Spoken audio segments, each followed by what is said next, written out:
I can remember sitting and listening to my grandpa, who was an Air Force veteran, telling stories from his time in the Air Force and being drawn to that, being really interested in that.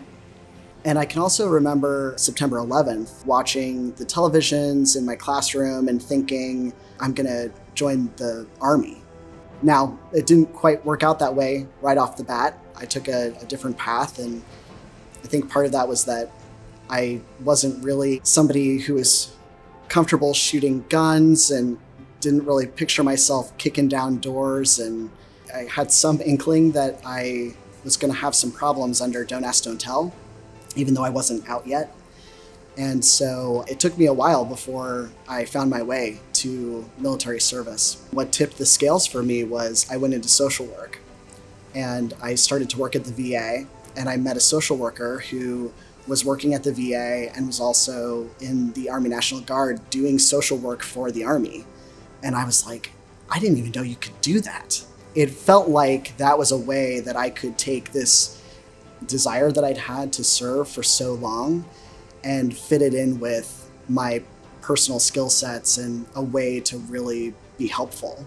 Don't Ask, Don't Tell was repealed. And at the time, I was presenting as a female and I was identifying as a lesbian. Fast forward to about 3 years later, I was commissioning to be an officer in the Ohio Army National Guard as a behavioral health officer. So I commissioned in 2016. And during that time, President Obama had created a pathway for trans folks to serve. And so I found myself in this position where, as I was starting to realize that I was transgender and that I might have an interest in transitioning, I was kind of thinking, let me just see how this goes for some other people and sit back and wait. And then the circumstances changed and I had to, make a decision about what I wanted to do.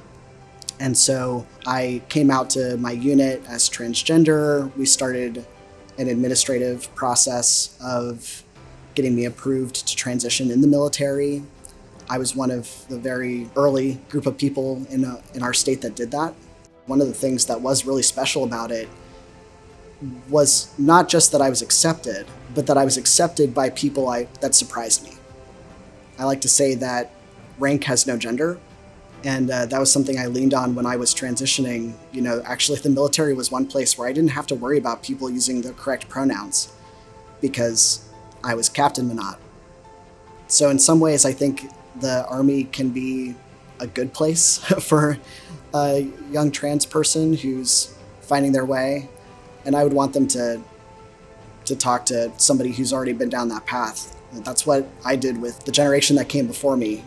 We're kind of standing on the shoulders of giants.